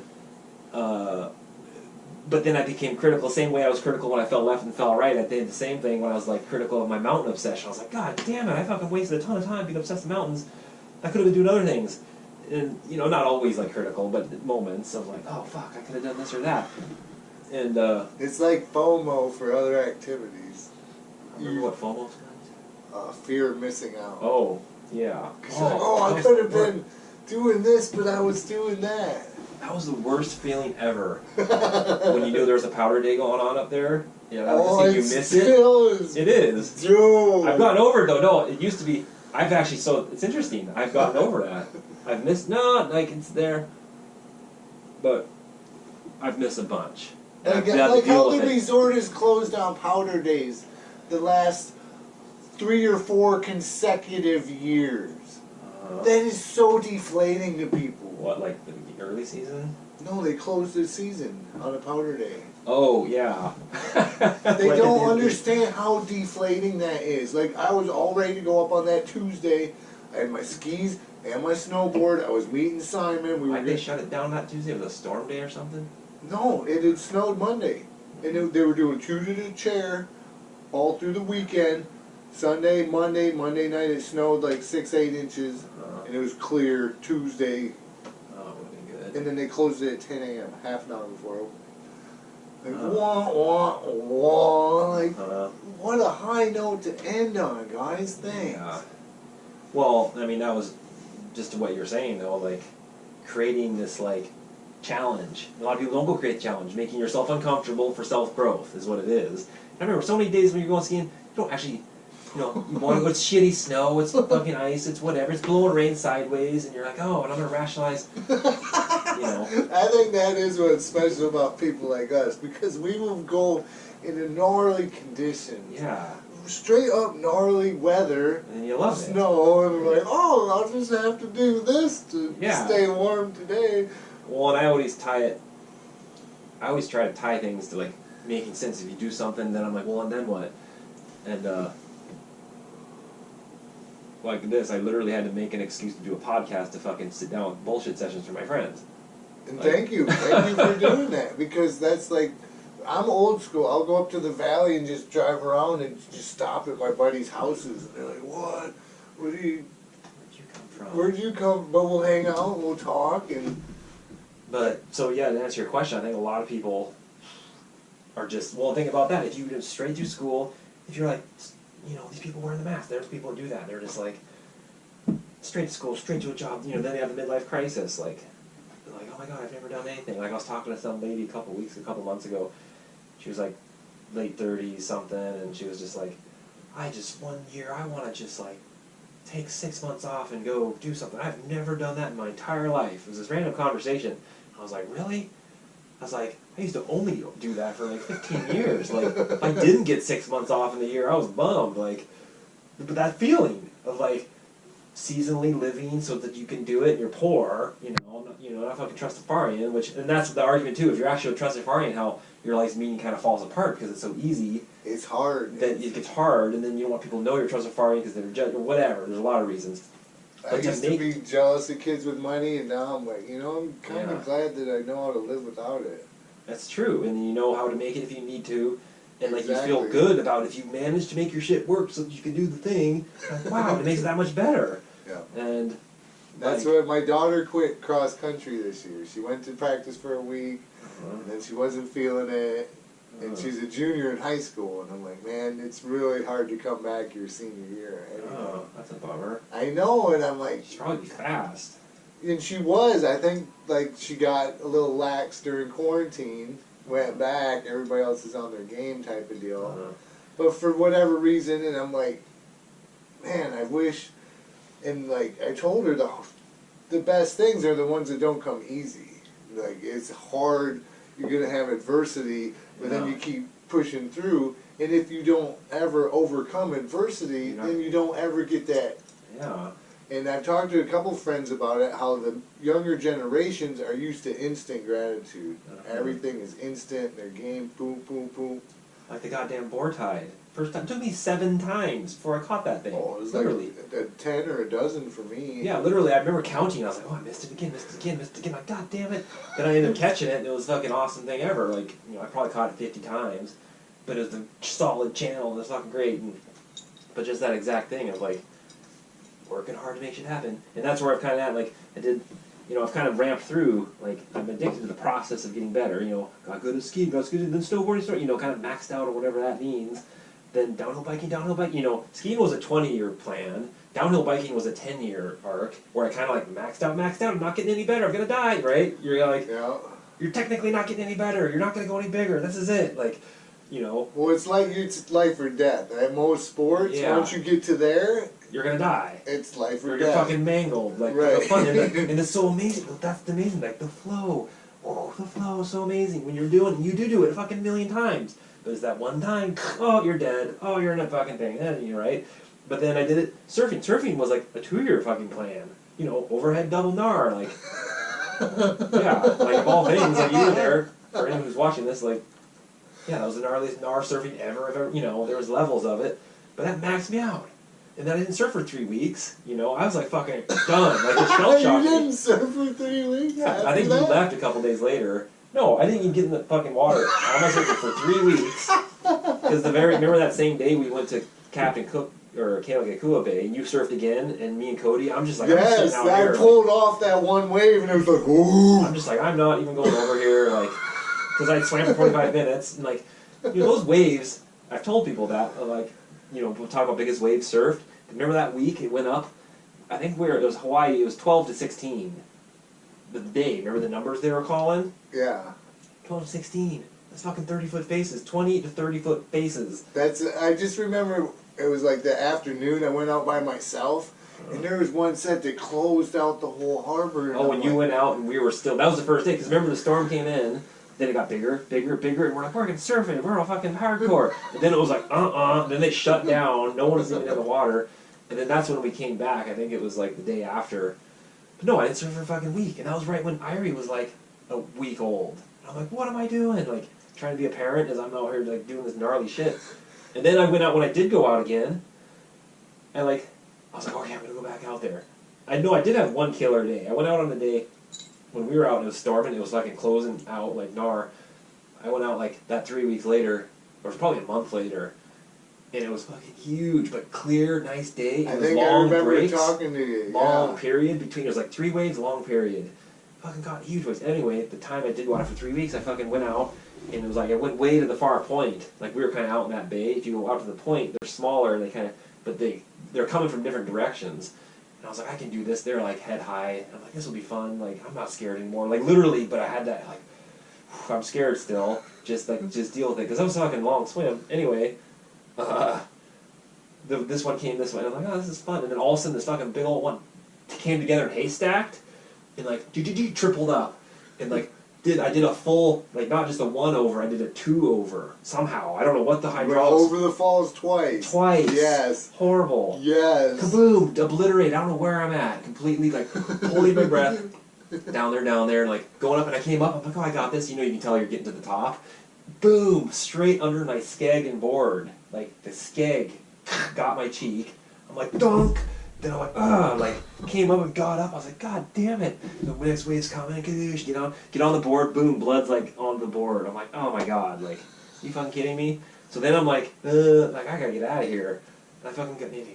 Surfing's gnarly, like, and that's a whole game of confidence, because you'll get, and for me, I'll get somewhere and get good, and then you'll have one beat down, and you're like, what?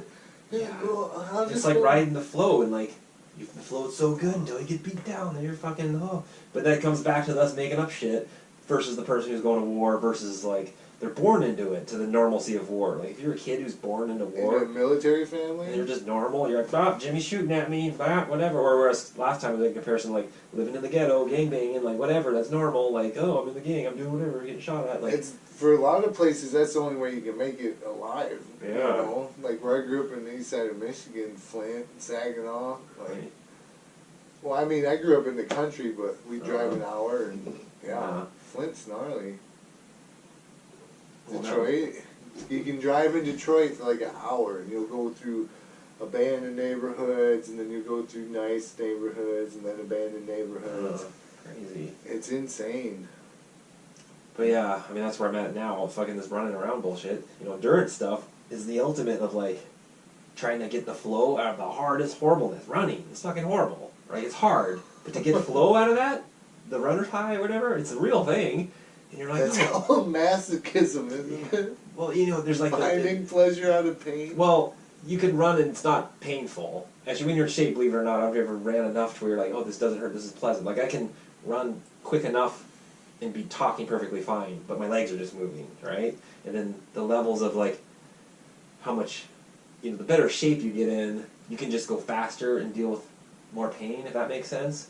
So if I'm a new runner and I'm like, I'm going to do a 5K and it's going to take me 22 minutes, it's going to hurt X amount to do 22 minutes, right? Where if I'm a good runner, it's going to hurt the same amount to do it in 18 minutes, right? It's like hurting the same amount, but you're just going faster. And when you get better at it, you get better at dealing with the pain as a mental game. You're like, oh, this fucking sucks, but like, and that's where I'm getting now. I'm like 4.5 years in of consistent, like running and running and running.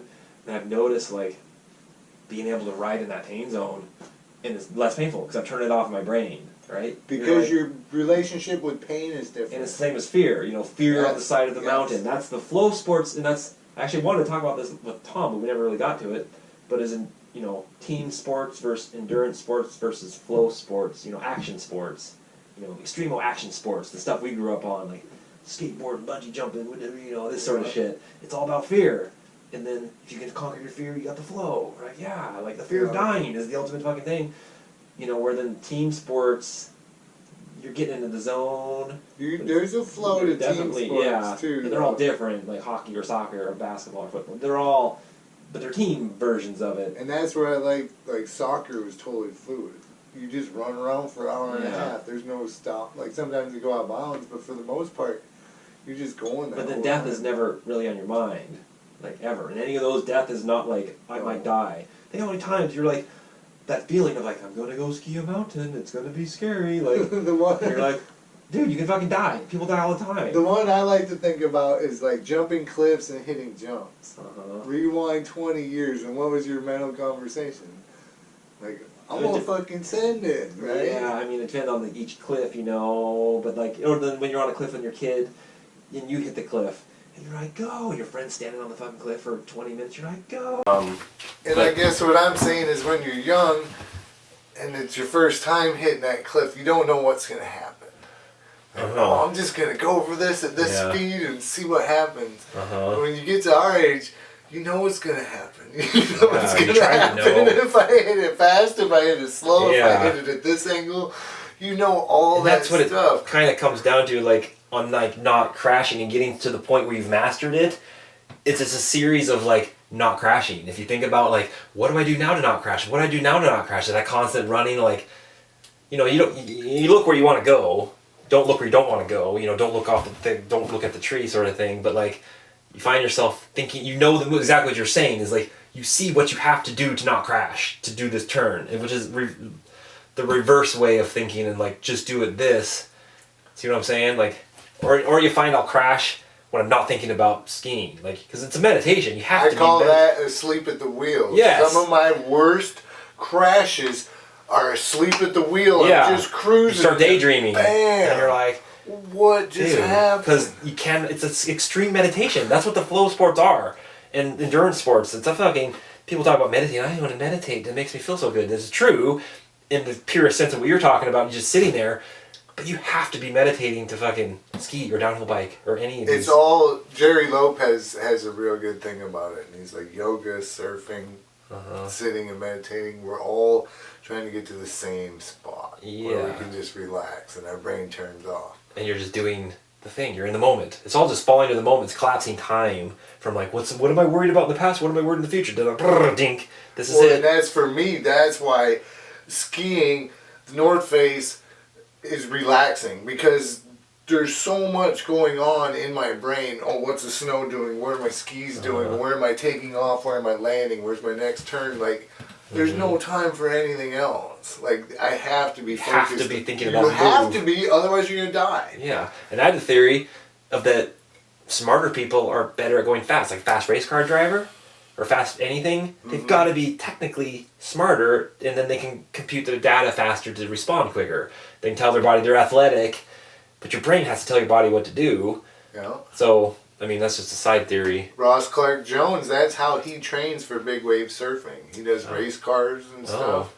And he's like, my body knows what to do. Well, that was the funniest thing coming back from a winter of surfing.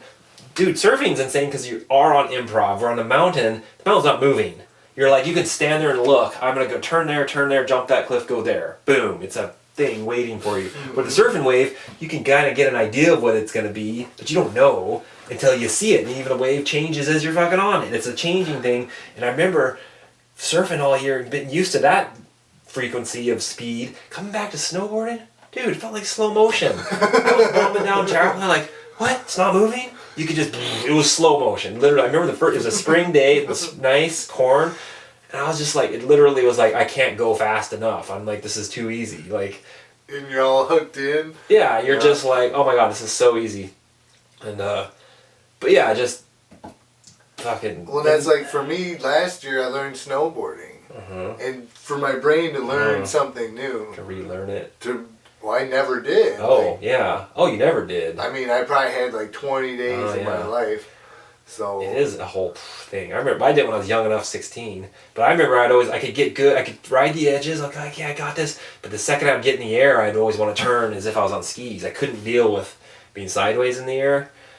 And, but then you learn. You're like, oh. And then you go back and forth. That's the beauty. You know, go back and forth on different days. Skiing, snowboarding. It's fucking 2 different mountains. Yes. Like, I'll go snowboard over to the fucking Silvertip Rolls, dipsy doodling around. It's fucking so much fun. We're on skis, never.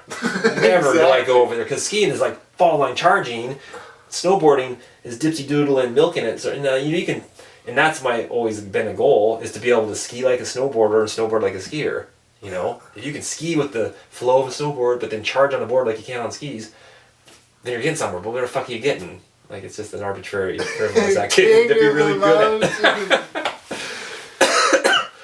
But that's kind of the bummers. We used to have those comps where we used to get to go up there and be like, oh, scared. Oh my god, just that gut, nervous, like so watching people die, watching my friend break his back, watching so and so break their back. They're paralyzed. You're like, they just fucking died on that rock right there. Like, okay, it's my turn. Put it fucking. It's a $5,000 first prize. I hope I win. You know, like watching that dude die. That one thing, like that was insane. Whew. But. And I'm like, what am I doing this for? Like, I mean, I was 28 at the time, which seemed so young. I knew I was not going to keep doing that shit. I was like, I can't do it. But that was the thing why, you know, as far as being addicted to skiing is addicted to meditation, because I think I was ADD kid. And I remember, like, discovering weed and, like, whew, like, fucking slowed my brain down a second. Like, oh, wait, I could look around. I could get spun up on ideas and couldn't unspun on them, if that makes sense. And, like, anxiety. I had anxiety when I was, like, elementary, and I was kind of. Did they call it anxiety when you were a kid? It wasn't like diagnosed, but in retrospect, what did they call it? It wasn't called anything. I think I was just a nervous little. You were kid. Nervous, yeah. Right. And my mom, I was really shy, and then I'd get fucking like social anxiety, and I had a weird. I don't know if it was an allergy. I had a weird eye thing for a couple of years, where if I was going to get a photo, the school photo, like go sign with the fucking black dude. My eyes, I would get panic attack, and my eyes would start watering, and I couldn't look at the light. I could almost like make myself do it if I tried. Dude, there's a couple pictures of me in like 4th grade. I look like I'm been sobbing. Dude, yeah, it's crazy. Anyway, that's how I was. I was like shy, and like I always like go like this. That was my nervous little thing, and well, then skiing was my salvation. Like I discovered when I was 7, and then I do it every week, and then this is the thing that makes me feel good and focused. You know, doing this thing's the best thing ever. Like, and then like I pursued it, and then filled it with different things as I got tired of it, filled it with that thing. Now it's running. I'm like, and I know I'll actually, and you know, I'll do it until I'm like, man, I'm not getting any. You know, that curve was like, but then now I'm like this. You know, I'm not gonna get much faster at 40. Right? And if I really start fucking running, you know, I'm trying to be competitive for myself and my age group or whatever. Oh, by the age group, you're fucked. You're in a new age group. Or you're no, I mean, I'm getting 40. I'm doing all right in general. I mean, these races, what do they even mean? They're just like stupid anchorage. You know, it's not, you know, any fast as I would be. You know, say out of all the people in Alaska, where are you at fastest? They just technically, on paper, last year I got 5th. In the Alaska State Half Marathon Championships. On paper, I was 5th. 5th? But in reality, I'm probably like 100th. It's because not everyone was there, right? All the fastest dudes weren't all in the same race. What if they have a series of races? Do they do that or no? Like in general, in any given race, like an Anchorage race with 1,000 people, I'm like top 10 on average. Or the other day I'm 2nd or 3rd. I'll get 3rd out of 500 or 2nd. I'm top 5 basically in these Anchorage races. In a mountain race, I'm like 15th or 10th, 20th. Slower because I'm bigger. You know, I can get my freight train thing going, the engine, I can go, but going up, I'm hauling up more fucking weight, and then coming down, I'm slow. Those dudes are pretty wiry. They're little fucking just fast, and you're like, oh my god. Yeah, you're just like, and it's such a hard thing, but then it's like it's like a 2-part drug. The exercise part's fucking horrible, but then the after is like so worth it. Like I'll literally go on runs. Like right now, I'm like, oh fuck, I don't technically want to go for a run, but I'll be so stoked when I'm done. Oh, dude, it's that's like, me in the wave. There are so many days where it's just like, god damn it, 6 days in, and I surfed 2 waves each of the previous days, and like I'm just tired, and it's 5 a.m. I'm like, what the fuck? Why am I doing this? Hit stop on this and start again just to make sure it doesn't die on us. Yeah, but then you do it and then I do it, and it's like, oh, it's totally worth it. So, we should probably start thinking of wrapping this up. I mean, so what are we supposed to do? Just keep shredding gnar, I guess. You gotta wrap it up in Gerwood. Yeah. Yeah, keep it up. I mean, do you feel better at 40 than you did at 30? Oh, yeah. Like, mentally or whatever? Oh, yeah. All around. Oh, yeah. Mentally, physically. I mean, because I started exercising like 36, which can help a ton, as it turns out. So that was your date? Like, I started exercising? Oh, yeah, it was June 1st, like when I was 36. And I'm 40 now, so I'm like 4.5 years of like keeping track, paying attention, like actively doing it. And it instantly just like, meditates you, like, because you're like, I'll eat healthier, automatically I'll eat healthier because you feel what you're burning. Yeah. You feel it. Like, I can go, like, you know, I'll take the kids to McDonald's every like 2 months. We're like, oh, let's go have a Happy Meal and just do it. Dude, and you're like, whoa. Oh, no way. Oh, French fries are good. I can't. I know, but it's like this, like, that's good, but it's technically, you know, then you regret it. Right? No, like, the last time I tried to eat, like, my stomach the last time we did too, so that's the funny thing. We've been doing it, you know, it's kind of a joke. And then, very last time, Rosie's like, why did we come here? Like, it makes our stomach hurt. And I'm like, yeah, you're right. Like, bad. I was like... it makes me tired is what it does. I don't hurt my stomach, but I'll be like, I want to go to sleep. Like, nowadays, I'm pretty sensitive to stuff like that. Yeah. It's like, dude, I can't even... I can still eat Taco Bell, you know? I don't so Taco Bell at all, really? Yeah. I would say Taco Bell's like the gnarliest. Oh. They're probably the best. I Just mean, beans in and terms of McDonald's is... I just remember Taco Bell, there was like a disease thing there like 20 years ago. So in my head, it was always like, Taco Bell's the gnarliest one. You should go to Taco Bell. There's the one right there on Old Seward. I always see it. I'm like, I'm going to go there. That's my late night after coming home. It's funny. Yeah. Well, hey, thanks for having me on. Anytime, I'll come back. Yeah. We covered some ground. These will be played for years to come, I'm sure. Yeah. It'll sit on YouTube for like 10 years with 25 views, and then it'll be like back. That's what I'm doing. I'm making my epic back. It's vlog. the backstory. Yeah, and then I'll get something that rolls somewhere like down the way. I want to really do like ski build and shit. Like all my skis. I'm like, that's a whole another season of bullshit to vlog about. You know, the podcast is one thing, but like, don't do run of the day. That'll be fucking daily video. Run of the day. Just fucking go with the chest cam and just get a pop one run a day. You know, on any given day. I love and it. Film it. Like. See, I wish I could do the computer work. You're good at doing the computer work too.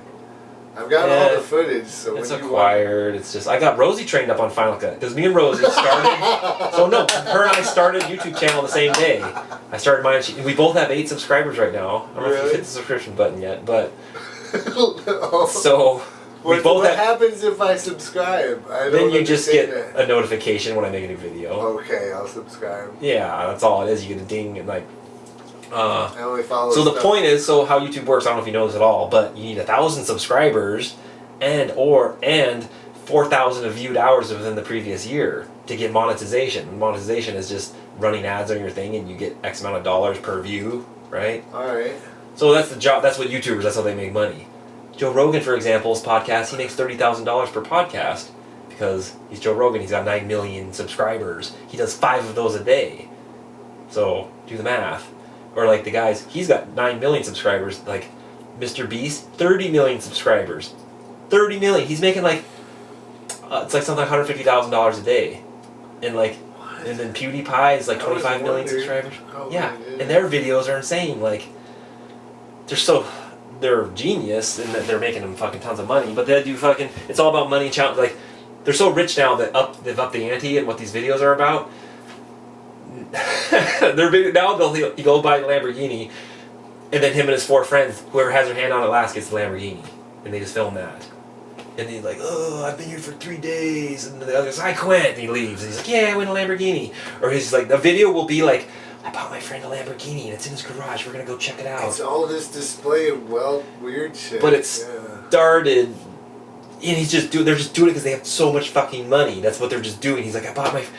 Does he want a house or does he want a Lamborghini? It's nothing. Money is nothing to him now, which is, you know, philosophically, because the stuff can just pour in and out of the system. It's not that I'm trying to like do that. Like I'm not even as it's an objective. Like it seems impossible, but that's what's totally happening. Possible. It is. It I want to be easily attained if that's your intention. Well, one idea was to do like ski building, build a pair of skis, and give it to like some 3 ski bums. Like last guy who's got their hands on them wins them. You know, get you and 3 people sitting on this couch holding a pair of skis for a day and a half. That's a video.